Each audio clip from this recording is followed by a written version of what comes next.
Ang sarap po sa pakiramdam kapag ka nagugustuhan ng ating mga kaibigan ang kakaning aking ginawa.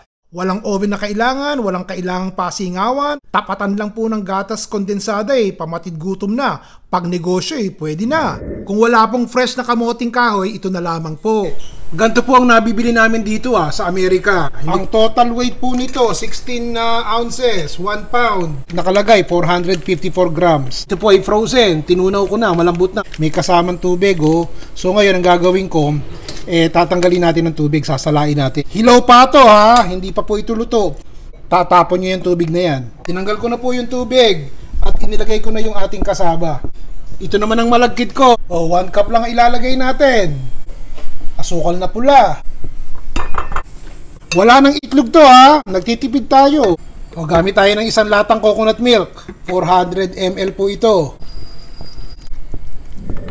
Painitin natin yung ating kawali. Tapos, i-coat natin ng cooking spray para hindi manikit. Pero kung gusto nyo gumamit ng melted butter, bahala kayo. Okay, mainit na. 1 cup at kalahati.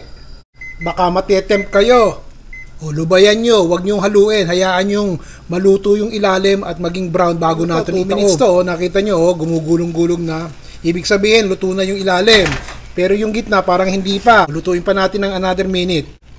Pagkatapos ng 1 minute, medyo luto-luto na rin yung gitna. Ano gagawin natin? Tataob natin. At lulutuin naman natin yung kabila ng another 2 minutes. Yun na yun. 6 to 7 minutes ang pagluluto nitong ganito kalaking kasaba cake natin. Dahan-dahan nga. Dahan-dahan. Wow. Ganda ng pagkakagawa. Hindi kinakailangan ng oven pagwawa tayo ng kasaba cake. Ayan. Sarap. Tapos, isawsaw na lang natin sa condensed milk. Hindi pa yung maglalagay tayo ng itlog kasama yung condensed milk as toppings.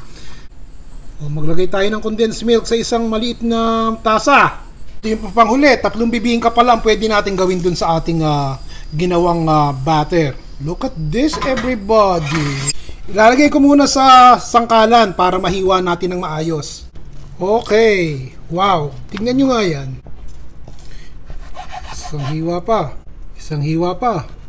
Ito naman naisip ko lamang po, parang pamatid gutom lang po, pang merienda ba? Kung wala kayong oven at nagkikrave kayo sa kasaba cake, ganito na lamang po gawin nyo. Ito na ang bibingka nyo. Kung yung brown sugar na ilagay natin hindi pa okay sa inyo, isawsaw nyo sa condensed milk. Basta hinay-hinay lang po tayo at maraming asukal yan. Naku po!